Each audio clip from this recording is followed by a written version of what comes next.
সাহাবী হানজালা রাদিয়াল্লাহু তাআলা আনহু জিহাদের ময়দানের মধ্যে চলে গেছেন।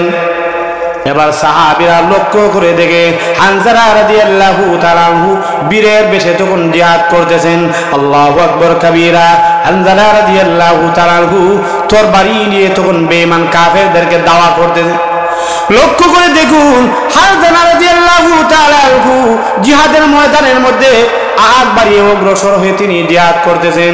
এই মুহূর্তের মধ্যে সাহাবীরা লক্ষ্য করে দেখে পাল্টা আক্রমণে হানজালা রাদিয়াল্লাহু তাআলা আনহু জিহাদের ময়দানের মধ্যে তখন শহীদ হয়ে গেছে। লক্ষ্য করে দেখুন বাড়ির মধ্যে সংবাদ পাঠায় দেওয়া হলো, ও হানজালার পরিবারের লোকেরা, ও হানজালার পরিবারের লোকেরা, হানজালা তো শহীদ হয়ে গেছে, হানজালা শাহাদাত বরণ করেছেন। এই মুহূর্তের মধ্যে হানজালা রাদিয়াল্লাহু তাআলার স্ত্রী হযরত জামিলা রাদিয়াল্লাহু তাআলা, জামিলা রাদিয়াল্লাহু তাআলা উনার বিশ্বাস হচ্ছে না, না আমার স্বামী তো জিহাদের ময়দানের মধ্যে মনে হয় যান নাই, আমার স্বামী তো এই মুহূর্তের মধ্যে গোসল করতেছিলেন। এমনি হানজালা রাদিয়াল্লাহু তাআলার ব্যাপারে জামিলা রাদিয়াল্লাহু তাআলা ডাক দিয়া বলে, আমার স্বামী হানজালা রাদিয়াল্লাহু তাআলা যেদিন জিহাদের ময়দানের মধ্যে শাহাদাত বরণ করেছেন, এর আগের রাত্রে আমাকে একটা স্বপ্ন দেখানো হলো। কি স্বপ্ন দেখানো হলো? জামিলা রাদিয়াল্লাহু তাআলা বলেন, আমি যখন ঘুমের ঘরে, আমি যখন ঘুমন্ত অবস্থায় আছি, এই মুহূর্তের মধ্যে হযরত জামিলা রাদিয়াল্লাহু তাআলা বলেন, আমি আসমানের দিকে তখন আমাকে একটা দৃশ্য দেখানো হলো। এই মুহূর্তের মধ্যে জামিলা তখন ডাক দেয়া বলেন, আমি যখন আসমানের দিকে তাকাইলাম, আসমানের দিকে তাকাইয়া দেখি একটা দরজা খোলা হলো। এই দরজাটা বিশাল সুন্দর একটা দরজা ছিল, এই দরজা দেখা যায় খোলা হয়েছে। হানজালা রাদিয়াল্লাহু তাআলা জামিলা রাদিয়াল্লাহু তাআলা বলে, যে দরজাটা আসমানের মধ্যে খোলা হয়েছে, এই মুহূর্তের মধ্যে আমি লক্ষ্য করে দেখি আমার স্বামী হানজালা রাদিয়াল্লাহু তাআলা ওই দরজার দিকে প্রবেশ করেছেন। আল্লাহু আকবার কাবীরা। জামিলা তখন ডাক দিয়ে বলে, আমার স্বামী যে মুহূর্তের মধ্যে দরজার দিকে প্রবেশ করেছেন, প্রবেশ করার সঙ্গে সঙ্গে ওই দরজাটা দেখা যায় বন্ধ করে দেওয়া হলো।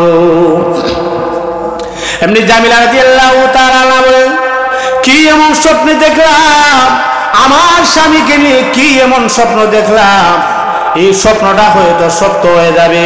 আমি যে স্বপ্নটা দেখেছি এই স্বপ্নটা হয়তো সত্যে পরিণত হয়ে যাবে।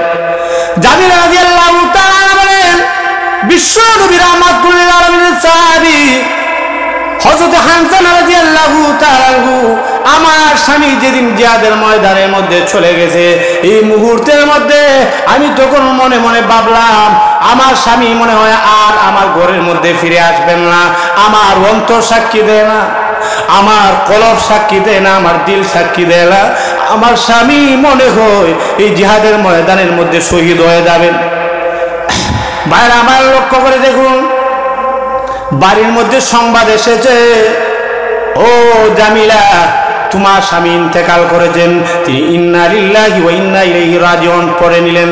আল্লাহর দরবারে সবুর করেন, আল্লাহর দরবারে ধৈর্য ধরলেন, আর ডাক দিয়ে বলেন, প্রভু আমার স্বামী, ওগো প্রভু বিশ্ব নবীর সাহাবী আমার স্বামী যেহেতু ইন্তেকাল করেছেন, শাহাদাত বরণ করেছেন, ওগো আল্লাহ আমি ধৈর্য ধরলাম, কারণ কিয়ামতের কঠিন ময়দানে আমি আমার স্বামী হানজালা রাদিয়াল্লাহু তাআলা ওনার স্ত্রী হিসাবে, অর্থাৎ গর্বিত একজন স্বামীর স্ত্রী হিসাবে, শহীদের বউ হিসাবে আমি কাল কিয়ামতের কঠিন ময়দানে আমি উঠবো। বলেন না সুবহানাল্লাহ।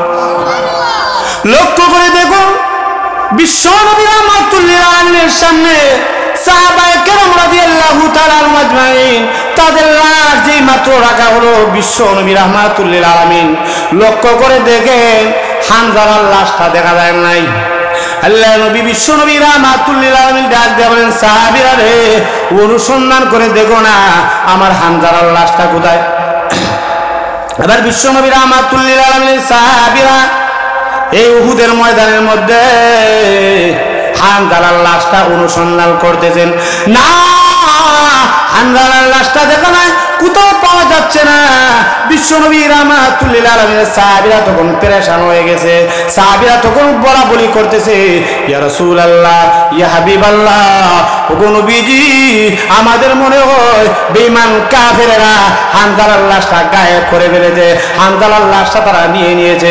এমনি সঙ্গে সঙ্গে আল্লাহ নবী বিশ্বনবী রাহমাতুল লিল আলামিনকে আল্লাহ রাব্বুল আলামিন জিবরাইলকে পাঠায় দিলেন। জিবরাইল রে, যা রে জিবরাইল যা, আমার বন্ধুর দরবারে যা, আমার বন্ধুকে গিয়ে বলো আমার বান্দা অর্থাৎ বিশ্ব নবীর সাহাবী হানজালার লাশটা কোনো বেঈমান কাফেররা গায়েব করে নাই, বেঈমান কাফেররা নেয় নাই।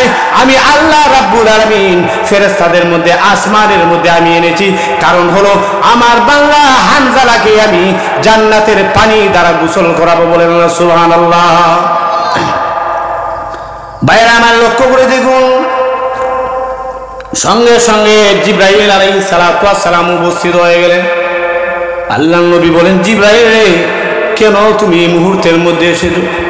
জিবরাইল ডাক দিয়ে বলেন, রাসূলুল্লাহ, ইয়া হাবিবাল্লাহ, ওগো নবীজি, আপনি মনে হয় একটা বিষয়ে পেরেশান অবস্থায় আছেন, চিন্তিত অবস্থায় আছেন।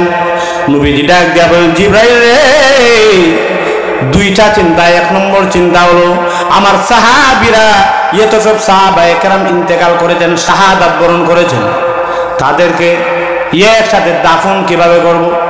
রে সাহাবী, ও জিবরাইল, তুমি শুনে রাখো, আর আমার চিন্তা হলো এই মুহূর্তের মধ্যে হানজালার লাশটা আমরা পাইতেছি না। এমনি জিবরাইল আলাইহিস সালাতু ওয়াস সালাম ডাক দেয়া বলেন, ইয়া রাসূলুল্লাহ, ইয়া হাবিবাল্লাহ, ওগো নবীজি, আপনার চিন্তার কোনো কারণ নাই, কারণ হানজালা রাদিয়াল্লাহু তাআলা আনহুর লাশটা ফেরেশতাদের মাধ্যমে মহান আল্লাহ আসমানের মধ্যে উঠায় নিয়েছে। আর জোরে বলেন আল্লাহ সুবহানাল্লাহ। ইয়া রাসূলুল্লাহ, ইয়া হাবিবাল্লাহ, ওগো নবীজি, আপনার এই সাহাবী এত সৌভাগ্য, এত ভাগ্যবান, এত সম্মানিত মর্যাদা আল্লাহ দান করেছেন। ওগো নবীজি, আপনার ওই সাহাবীকে আসমানের উপর জান্নাতের পানি দ্বারা গোসল করাবেন। বলেন না সুবহানাল্লাহ। আল্লাহ নবী ডাক দিয়ে বলেন, জিবরাইল, কি এমন ঘটনা? জিবরাইল ডাক দিয়ে বলেন, ইয়া রাসূলুল্লাহ, ইয়া হাবিবাল্লাহ, ওগো নবীজি, আপনি যখন জিহাদের ঘোষণা দিতেছিলেন, এই মুহূর্তের মধ্যে আপনার ওই সাহাবী হানজালা ফরজ গোসল করতে দিল, কিন্তু না, আপনার ওই সাহাবী আপনার এলান যখন শুনেছে, আপনার নামে এলান যখন শুনেছে, জিহাদের এলান যখন শুনেছে, জিহাদের ঘোষণা যখন শুনেছে, এই মুহূর্তের মধ্যে আর ঘরের মধ্যে বসে থাকে নাই, সঙ্গে সঙ্গে এই গোসল বাদ দিয়ে জিহাদের ময়দানের মধ্যে শরীক হয়ে গেছে। বলেন না সুবহানাল্লাহ। লক্ষ্য করে দেখুন, এই ছিল সাহাবায়ে কেরাম, এই ছিল সাহাবায়ে কেরামের বিশ্ব নবী রাহমাতুল লিল আলামিনের প্রতি ভালোবাসা, বিশ্ব নবীর প্রতি প্রেম ভালোবাসা ছিল সাহাবায়ে কেরামের। লক্ষ্য করে দেখুন, বিশ্ব নবী রাহমাতুল লিল আলামিনের আরেকজন সাহাবী, যার নাম হলো বিশ্ব নবী রাহমাতুল লিল আলামিনের আরেকজন সাহাবী, কালো সাহাবী ছিলেন। যদিও তিনি ছিলেন কালো, কিন্তু মহান আল্লাহ রাব্বুল আলামিনের কাছে ছিলেন ভালো। সাহাবী ছিলেন কালো, কিন্তু বিশ্ব নবী রাহমাতুল লিল আলামিন ওনার সাহাবী যদিও কালো ছিলেন, কিন্তু বিশ্ব নবী রাহমাতুল লিল আলামিনের সাহাবী আল্লাহর কাছে অত্যন্ত দামি ছিলেন, সম্মান মর্যাদা আল্লাহর কাছে বেশি। লক্ষ্য করে দেখেন, আমাদের সমাজের মধ্যে কেউ যদি কালা হয়, কালো যদি হয়, তাহলে এই কালো মানুষে দেখা যায় কেউ হিংসা করে, সবার কথা বলছেন। আবার এই কালো মানুষের কাছে কেউ আবার বিয়েও দিতে চায় না, জোরে হয় ঠিক কিনা? আবার যদি মেয়ে যদি হয়, তাহলে কালো মেয়ের কেউ বিবাহ করতেও চায় না। ভাই, একটা জিনিস লক্ষ্য রাখবেন, কালো সুন্দরীটা কিন্তু আল্লাহর দান। কথা বলেন ঠিক নেই? কালোই হোক সুন্দরী হোক, সব কিছু সৃষ্টি করেছেন কে? আল্লাহ সৃষ্টি করেছেন। তারে হিংসা করা যাবে না, কালো বলে কাউকে হিংসা করা যাবে না। এখন সবাই যদি শুধু সুন্দর নারী চায়, তাহলে কালো বেটিরে কেউ বিবাহ করতো, মাজুর এখন না। এই জন্য দেখবেন অনেক সময় সুন্দর ছেলে কিন্তু বিবাহ করে কালো একটা মেয়ের, এখন মানুষে মনে মনে হয় দেখো এত সুন্দর একটা ছেলে কিন্তু বিয়া করছে একটা খালা বেডি। আরে ভাই, এই কালো বেডি আর কালো বেডা, সুন্দর মানুষ আর কালো মানুষ, এই সব কিছুই কিন্তু আল্লাহর দান, আল্লাহর সৃষ্টি। কথা বলেন ঠিক কিনা? এটা যদি মনে মনে আমরা হিংসা করি আর মনে মনে কই যে এত কালো কেন, এর চেহারা ঠিক নাই, কিন্তু এটা দেখেন আল্লাহর সৃষ্টির মধ্যে এটা ভুল ধরা হয়, ঠিক নেই? আল্লাহর সৃষ্টির মধ্যে যদি আপনি ভুল ধরেন তাহলে এটা গুনাহ হয়। লক্ষ্য করে দেখেন, একজন বিজ্ঞানীর নাম ছিল নিউটন বিজ্ঞানী। কি নাম ছিল? এই নিউটন বিজ্ঞানী। সে একবার একটা গাছের নিচে ঘুমায় আছে, আর সে কুরআন নিয়ে গবেষণা করতেছে। আল্লাহ রাব্বুল আলামিন সূরা মুলকের এক আয়াতের মধ্যে বলছেন, আল্লাযী খালাকা সাবআ সামাওয়াতিন তিবাকা মা তারা ফি খালকির রহমানি মিন তাফাউত ফারজিল বাসারা হাল তারা মিন ফুতুর। আল্লাহ বলছেন যে রহমানের সৃষ্টির দিকে বারবার তাকাও। মা তারা ফি খালকির রহমানি মিন তাফাউত, যে কোন জায়গায় ভুল আছে কি সৃষ্টির মধ্যে? দেখো তোমরা কোনো ভুল পাবে না, তাকাও, বারবার তাকাও। নিউটন বিজ্ঞানী মনে মনে হয় যে ভুল বুঝি নাই, আচ্ছা দেখি ভুল পাই কিনা। সে কি করছে? ঘুমায় ঘুমাইয়া চিন্তা করতেছে, দেখেন কত বড় খারাপ, আল্লাহর সৃষ্টির মধ্যে ভুল করতে হয়। হে মনে মনে কয় যে জায়গার মধ্যে আমি ঘুমাইলাম বিশাল বড় একটা বট গাছের নিচে আমি ঘুমো, আর দেখা যায় ছোট ছোট গুড়া। এরপরে এই যে লাউ গাছ অথবা তরমুজ চারা, এই তরমুজ গাছের মধ্যে দেখা যায় বড় বড় তরমুজ ঘুমায় আছে। এটা তো একটা আল্লাহর সৃষ্টির মধ্যে ভুল হয়েছে। মনে মনে হয় ভুল পাইছি রে, ভুল পাইছি। এখন গিয়ে ওই মানুষকে বলবো যে এই যে আল্লাহকে সৃষ্টি করছেন এত বড় গাছ, বিশাল বড় গাছ, এই গাছের মধ্যে আল্লাহ ছোট ছোট গুড়া দিলেন কেন? আর এই যে তরমুজ, এই তরমুজ গাছের ছোট দেখা যায় গাছ হিসাবে ছোট ছোট ছোট লোক, এইখানের মধ্যে এত বিশাল বড় বড় তরমুজ কেন? এটা তো আল্লাহর ভুল হয়েছে। যেই মাত্র এই কথা বলছে এমনি আল্লাহ মনে মনে করে ভুল ধরতে, আচ্ছা এখন আমি আল্লাহ তোর ভুল ধরা আমি বাঙ্গাই দিই। সঙ্গে সঙ্গে একটা কাকাইয়া বসছে গাছের মধ্যে, আর কাকে যেই মাত্র বট গাছের ছোট ছোট ফল আছে, ছোট ছোট গুড়ার মধ্যে যেই মাত্র টুকরটা দিছে, টুকর দেওয়া ফরফরি দেখা যায় তার নাকের মধ্যে উঠছে, এমনি চিল্লি মারি উঠছে। আর মনে মনে হয় আল্লাহ তওবা করলাম, আমি যেভাবে ভাবছিলাম যে এই বিশাল বড় একটা বট গাছ, এই বট গাছের মতো বট গাছের মধ্যে যদি ছোট গুড়া না হইয়া যদি বড় বড় তরমুজ হইতো, আল্লাহর মতো গুড়া হইতো, এখন যেভাবে আমার নাকের মধ্যে পড়ছি, কি মনে হলো এখন এ হই থাকলো না, মেডিকেলের মধ্যে থাকতো আর সঙ্গে সঙ্গে মারা যাইতো। মনে মনে হয় এখন যদি বড় বড় ফল আল্লাহ এই গাছের মধ্যে দিত, তাহলে এখন আমি আর এখানের মধ্যে থাকতাম না, দুনিয়ার মধ্যে আমি মরতে আর বেশি সময় হইতো না। কথা বলেন ঠিক কিনা? এই বিজ্ঞানী মনে মনে পড়ে আর মনে মনে হয় আমার চিন্তা দিয়ে যদি আল্লাহ এই বট গাছের মধ্যে বড় ফল দিতেন, তাহলে আজকে আমি আর এখানের মধ্যে থাকতাম না। মনে মনে হয় আল্লাহ তওবা করলাম, তোমার যে সৃষ্টি আছে এই সৃষ্টি ঠিকই। লক্ষ্য করে দেখেন, এই জন্যে আল্লাহর সৃষ্টির মধ্যে ভুল ধরা যাবে না। কারণ আল্লাহ দুনিয়ার মধ্যে কোনো মানুষকে কালো দেন, মেয়েদের মধ্যেও কালো আছে, আবার মেয়েদের মধ্যে সুন্দরী নারী আছে, ছেলেদের মধ্যে সুন্দর ছেলে আছে, কালো ছেলে আছে। আবার দেখবেন কারো কারো দুইটা হাত নাই, কারো কারো দুইটা ঠ্যাং নাই, আছে না? এরকম নাই? আপনাদের এলাকায় আছে না? আপনাদের এলাকা মনে নাই না? আসেনি? কালো মানুষ মনে নাই? লক্ষ্য করে দেখেন, এই যে আল্লাহ রাব্বুল আলামিন সৃষ্টি করছেন কালো সাদা সুন্দর মানুষ, এবার কালো মানুষ যে আল্লাহ সৃষ্টি করছে, এইগুলা নিয়ে কেউ ভুল ধরতে যাবেন না, কারণ গুনাহ হয়।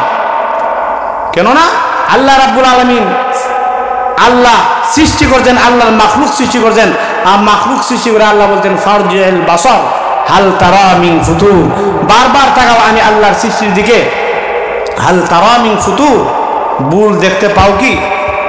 বারবার আমরা তাকাবো, তাকানোর পরে দেখবেন আল্লাহর সৃষ্টির মধ্যে কোনো প্রকারের ভুল নাই। এরপর দেখবেন আমাদের সমাজের মধ্যে কিছু নিয়ম নীতি আছে, লক্ষ্য করে দেখেন আমাদের সমাজের মানুষের অনেক সময় যদি কিছু মানুষ আছে আপনাদের এলাকার মধ্যে হয়তো নাই, অন্য এলাকার মধ্যে আছে, যদি দেখা যায় তার মনে করেন একটা নাতি হইব, মনে মনে আল্লাহর কাছে দোয়া করে যে আল্লাহ তুমি আমার একটা নাতি দিও, শেষ পর্যন্ত হইছে তার নাতনি অর্থাৎ তার ছেলের ঘরে মেয়ে হইছে, শেষ পর্যন্ত এখন মনে মনে বেজার। আচ্ছা, এখন মনে মনে বেজার, মনে মনে হয় যে আমি নাতি চাইছিলাম, এখন নাতনি হইছে, এখন এটা যদি সুন্দর হইতো তাহলে তো খুশি হইতাম, এখন এটা খালা হইছে, মুখরে গুমরা কইরা বইয়া থাকে, বেজার কইরা বইয়া থাকে। কিন্তু লক্ষ্য করে দেখেন এগুলো সব কিছু আল্লাহর সৃষ্টি। এখন দেখেন কোন কোন এলাকার মধ্যে দেখা যায় এইভাবে মেয়ের উপরও চাপ সৃষ্টি করা হয়। এটা কি বলেন না, এটা কি মেয়ের দোষ? এই দোষ কি মেয়ের? না, মেয়ের দোষ না, কাউকে দোষ দেওয়া যাবে না। কেননা আল্লাহ রাব্বুল আলামিন সৃষ্টি করে দেন। তো বলতেছিলাম বিশ্বনবী রাহমাতুল লিল আলামিনের একজন সাহাবী হযরত বেলাল রাদিয়াল্লাহু তাআলা আনহু, তার চেহারার কোনো মিল ছিল না, বুঝতে পারছেন? তার চেহারার মিল ছিল না। তিনি কালো একজন সাহাবী ছিলেন, কিন্তু আল্লাহর কাছে অত্যন্ত দামি ছিলেন, বলেন না সুবহানাল্লাহ। লক্ষ্য করে দেখেন এই কালো সাহাবী বেলাল রাদিয়াল্লাহু তাআলা বিশ্বনবী রাহমাতুল লিল আলামিন যখন মেরাজের মধ্যে গেছেন, মেরাজের মধ্যে যাওয়ার পরে বিশ্বনবী রাহমাতুল লিল আলামিন হঠাৎ জুতার আওয়াজ শুনতে পান, জুতার শব্দ। আল্লাহকে তখন ডাক দিয়ে বললেন, প্রভু এই যে জুতার শব্দ আমি শুনতেছি, এই জুতার শব্দটা কার? আল্লাহ রাব্বুল আলামিন বলেন, ও বিশ্বনবী, এই জুতার শব্দটা হলো তোমার সাহাবী বেলালের, বলেন না সুবহানাল্লাহ। তিনি বললেন, প্রভু এই বেলালের এত সম্মান, ইজ্জত সম্মান কিভাবে হইল? তখন বেলাল রাদিয়াল্লাহু তাআলা ইজ্জত সম্মান কেন হইল? বেলাল রাদিয়াল্লাহু তাআলা তিনি সব সময় বিশেষ আমল করতেন এবং বিশ্বনবী রাহমাতুল লিল আলামিনের ইতাআত অনুসরণ বেশি বেশি করতেন। বিশেষ করে ইসলামের প্রথম মুয়াজ্জিন ছিলেন হযরত বেলাল রাদিয়াল্লাহু তাআলা।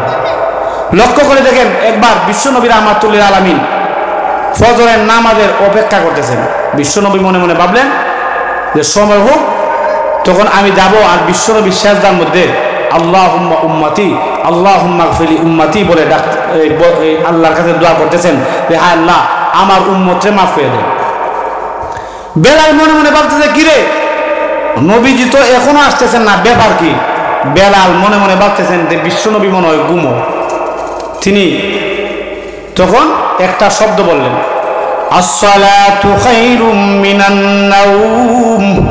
আসসালাতু খায়রুম মিনান নাওম শুনেন না? ফজরের আযানের মধ্যে শুনেন না? মুয়াজ্জিন কিন্তু ফজরের আযানের সময় আসসালাতু খায়রুম মিনান নাওম বলে।